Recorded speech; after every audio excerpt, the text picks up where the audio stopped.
아주 마지막 찬양이 굉장히 힘을 주네요. 우리 1년 동안 찬양대가 열심히 찬양했는데 우리 옆에 분들과 그렇게 될 줄 믿습니다. 우리 인사하겠습니다. 한 해 동안 감사했습니다. 그렇게 인사하고요.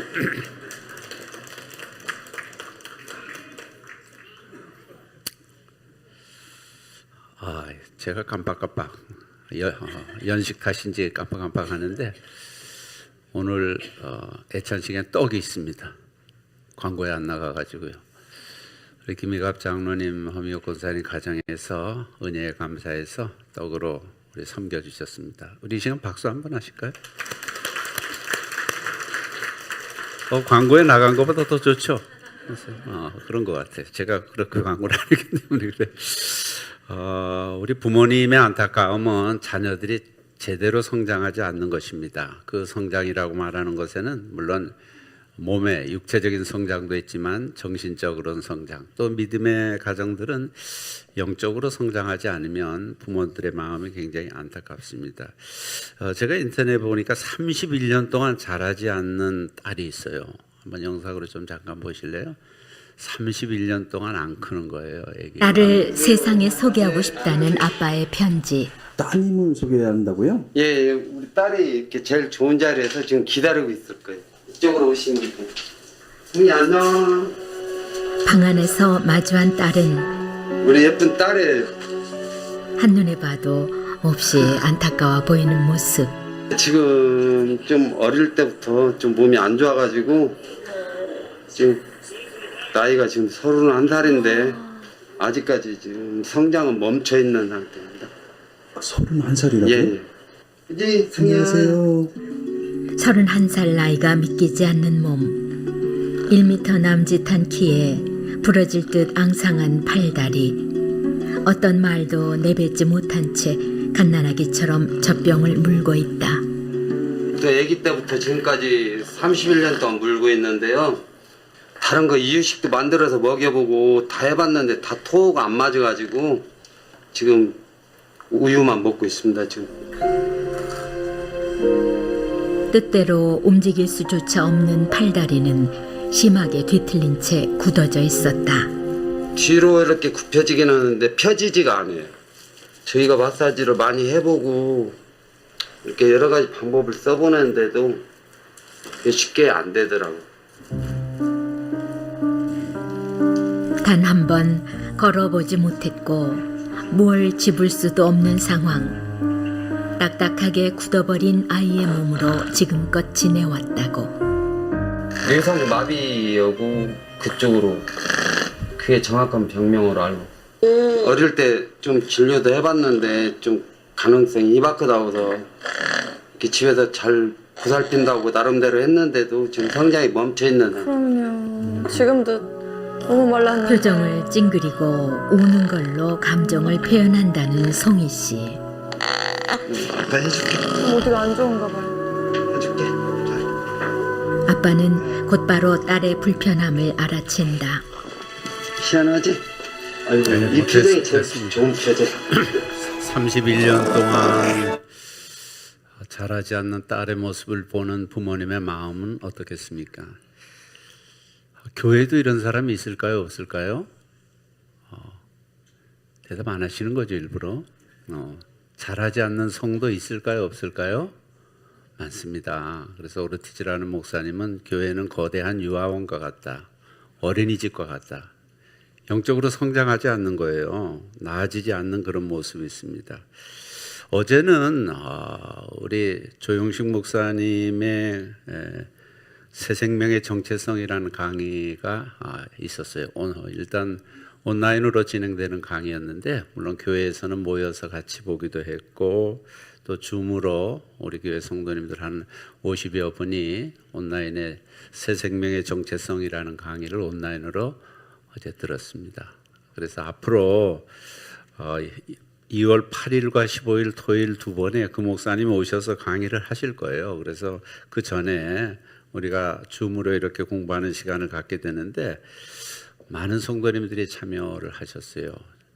교회에서 모이신 분들이고요. 이제 온라인으로 줌을 통해서 공부하신 분들이에요. 새 생명의 정체성, 새 생명이 어떤 존재인가? 우리가 생명이 태어나면 생명의 자연적인 현상은 자라는 것입니다. 자라지 않는 생명을 우리가 생명이라고 할 수가 없죠. 모든 생명은 이 세상에 오는 순간부터 자라가기를 시작합니다. 여러분, 우리 한국 교회에 지금 한 20%의 성도들이 크리스찬입니다. 그래서 뭐 5명에 1명 정도 되는 꼴이죠. 그렇게 많은 성도들이 있는데 자라지 않는 성도들이 많아요. 교회는 다니는데 또 교회에서 직분도 받아요. 뭐 집사도 되고 뭐 권사도 되고 안수집사 되고 장로도 되는데 자라지 않는 성도들이 있습니다. 영적으로 성장하지 않는 성도들.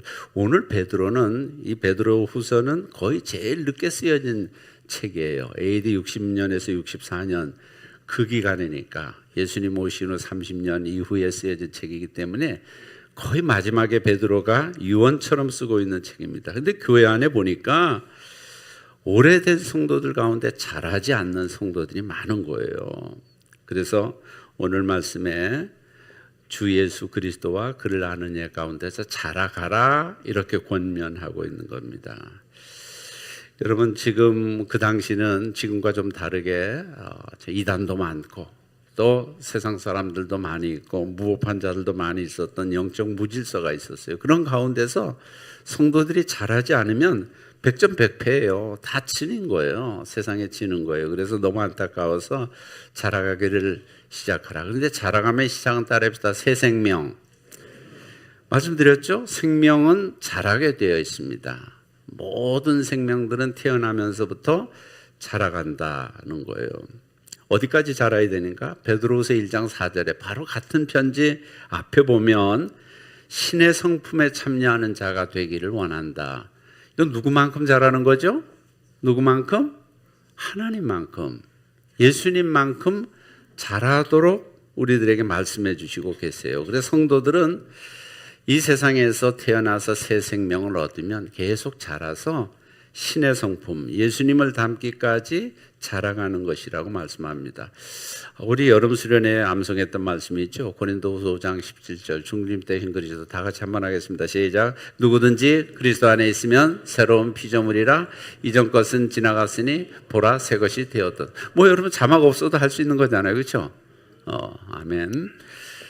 누구든지 그리스도 안에 있으면 새로 지어진 피조물이다. 새로 지어진 존재, 새 생명이라고 말씀하셨습니다. 그래 이전 것은 다 지나갔어요. 예수님 믿지 않던 이전 것은 다 지나갔다는 거예요.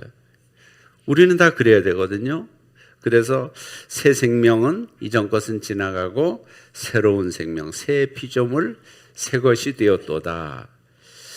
이렇게 말씀하시고 있습니다. 그래서 육적으로 모든 생명이 자라듯이 자연적으로 영적으로도 우리가 예수님을 믿고 그리스도 안에 있으면 새로운 피조물 되어 성장하는 것입니다. 요한 1서 5장 12절에 보면 우리 같이 한번 하겠습니다. 시작. 아들이 있는 자에게는 생명이 있고 하나님의 아들이 없는 자에게는, 하나님의 아들이 우리들에게 있다면 아들이 있는 자에게는 무엇이 있어요? 생명이 있습니다. 생명이 있으면 그 생명은 자라게 되어 있다는 겁니다. 그래서 우리 믿음도 자라는 거예요. 그래서 자라나라. 두 번째, 어떻게 자라는가? 이 수레바퀴 예화 가운데서 제가 하나 찾아왔는데요. 밖으로는 그리스도인의 순정하는 삶을 통해서 자라나는데, 첫 번째 밑에 보면 말씀이라고 했어요. 밑에 바퀴 중에서 밑에 바퀴에 무엇이 있습니까? 말씀이 있어요. 말씀은 성경이고요. 우리가 가장 중요하게 하나님의 뜻과 하나님을 알 수 있는 것은 말씀입니다. 근데 어떻게 해야 이 말씀이 자라납니까? 양식은 어떻게 해야 되죠? 음식은 먹어야 자라나듯이 생명의 양식도 어떻게 해야 될까요? 따라합시다. 먹어야 자랍니다. 저 굉장히 어려운 말씀을 드렸나요? 음식은 먹어야 자라게 되어 있습니다. 그래서 우리가 하나님의 말씀, 생명의 양식을 매일매일 먹으면서 자라납니다. 근데 그 먹는다는 게 뭐예요? 로마서 10장 17절에 보면 따라하겠습니다. 그러므로 믿음은 들음에서 나며, 들음은 무엇으로? 그리스도의 말. 그리스도의 말씀을 들으면 거기에서 믿음이 생기고 그것은 자라게 된다는 겁니다. 그래서 하나님의 말씀을 매일매일 먹는 거예요. 나는 하나님의 말씀을 조금이라도 매일매일 먹습니다 하는 사람들은 그냥 계세요. 아무튼 다 그러리라고 믿어요. 매일매일 하나님의 말씀을 묵상하고 먹는 것, 그것이 영적인 생명이 자라나는 방식입니다. 그래서 여호수아서에는 모세에게 여호수아에게 이렇게 말씀합니다. 이 율법책을 내 입에서 떠나지 말게 하며, 이 율법책이 뭐예요? 하나님의 말씀을 입에서 떠나지 말게 하며 그것을 늘 묵상하고 그 안에 있는 대로 다 지켜 행하라. 그리하면 내 길이 평탄하게 될 것이다. 그래서 하나님의 말씀은 생명의 양식입니다. 그것을 먹어야 자랍니다. 두 번째, 따릅니다. 숨 쉬어야 자랍니다. 이건 뭐 자랍니다가 아니라 숨 쉬어야 살 수 있는 거예요. 그런데 우리를 기도를 영혼의 호흡이라고 말합니다. 따릅시다. 기도는 영혼의 호흡입니다.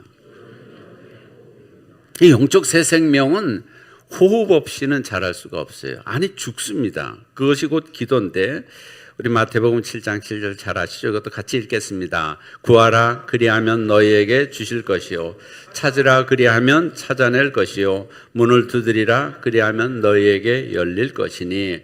구하라. 아니, 구하면 주신대요. 기도하면 주신대요. 하나님 아버지 앞에 이야기하면 주신대요. 말씀드리면 주신다고 말씀하셨어요. 얼마나 좋아요. 그렇죠? 구하면 주신대요. 믿습니까? 여러분들 왜 못 받았죠? 구하지 않아서. 야고보서 4장 2절에 있잖아요. 너희가 얻지 못하면 구하지 아니하며. 구하지도 않는데 하나님이 주시겠어요? 물론 하나님은 우리를 다 아시고 우리가 무엇이 필요한지 무엇이 있어야 하는지 어떻게 해야 되는지 다 아세요. 그러나 너희가 기도할 때 구하여야 주신다고 말씀하셨습니다. 또 요한복음 15장 7절에 보면 너희가 내 안에 거하고 내 말이 너희 안에 구하면, 그 다음부터는 시작, 무엇이든지 원하는 대로 구하라 그리하면, 원하는 대로 구하래요. 그리하면 이루어지게 된다고 말씀하십니다. 그래서 우리가 잘하려면 영혼의 호흡인 기도가 지속돼야 됩니다. 세 번째 따릅니다. 사랑해야 잘합니다. 뭐 육체적 식물들이야 뭐 서로 사랑하는지 안 하는지, 동물들이야 우리가 그런 것을 정확히 알 수는 없습니다만은, 그러나 사람은 서로 사랑하면서 자랍니다. 그것을 가지고 교제라고 말합니다. 교회는 이 사랑의 공동체입니다. 우리 교회도 마찬가지예요. 그래서 마태복음 18장 20절에 보면 다 같이 읽겠습니다. 시작. 두세 사람이 내 이름으로 모인 곳에는 나도. 혼자 있는 사람에게 아니에요. 몇 사람이? 최소한도 두세. 이건 같이 사랑하고 모이고 교제하는 것을 통해서 우리가 자라날 수 있다는 거예요. 그래서 예수님께서 교회를 세워주신 것은 우리를 그 안에서 사랑하며 지내라고 세워주신 교회 공동체입니다. 싸우는 교회가 있을까요? 없을까요? 잘 싸워요. 기도하고 싸우고 믿음으로 싸우고 확신을 가지고 싸우기 때문에 세상 어디보다도 잘 싸워요. 근데 사랑해야 잘하지, 싸우면 전혀 잘하지 않습니다. 그래서 예수님께서 우리에게 사랑의 공동체 춘천 나눔교회를 허락하셨고 여기서 서로 사랑하며 살도록 교회를 세워주셨습니다. 네 번째 따릅시다. 운동해야 잘합니다. 이거 뭐 말할 필요도 없어요. 우리가 자라면서 걷고 운동하고 이렇게 하는 것을 통해서 우리가 건강하게 자랄 수 있는데, 우리가 이것을 영적으로 운동하는 것을 전도라고 말합니다. 증인이 되는 거예요. 예수님을 전하는 겁니다.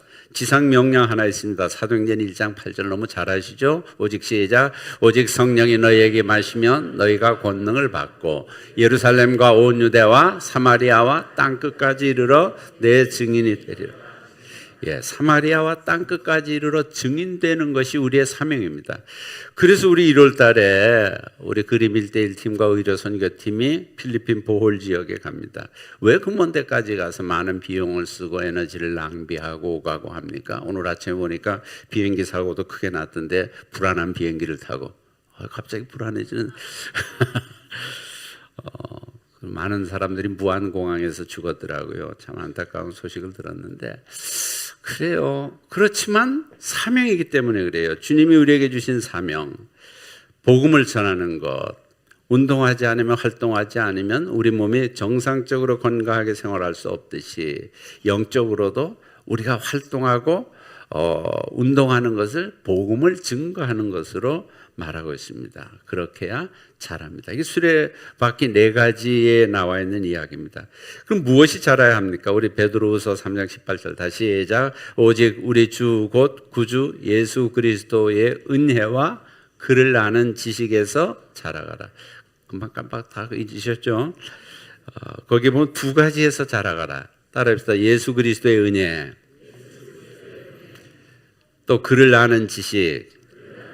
이 2가지에서 자라라고 하면 은혜는 뭐예요? 우리에게 참 구속하시고 아버지 되셔서 끊임없이 공급하시는 하나님의 사랑입니다. 그 은혜를 잘 알라는 거예요. 그래서 은혜 안에서 성장해야 된다는 겁니다. 자라야 된다.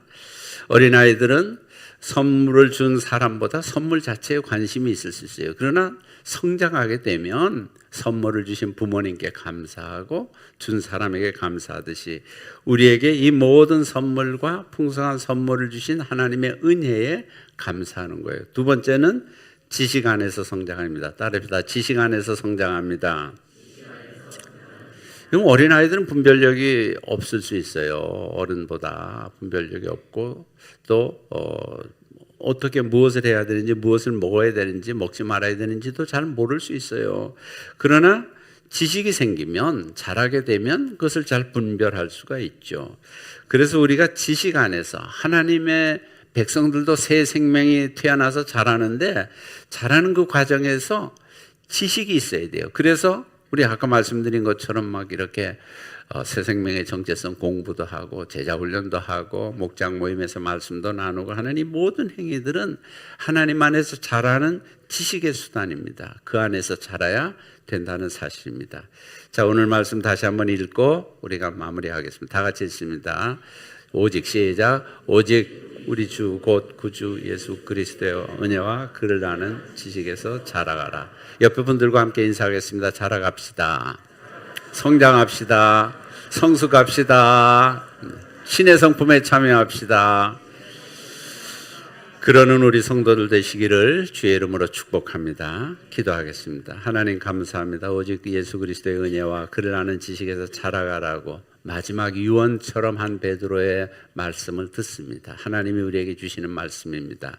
우리에게 새 생명을 주셨습니다. 이 생명은 아기처럼 있는 것이 아니라 자라가 성숙한 어른처럼 자라가야 되는 것을 말씀해 주시고 계십니다. 우리 나눔교회 성도들은 전부 성숙한 좀 어른과 같은 믿음으로 굳건하게 자라서 하나님의 아들과 딸 되기에 부족함 없도록 축복해 주시옵소서. 예수님의 이름으로 기도드립니다. 아멘.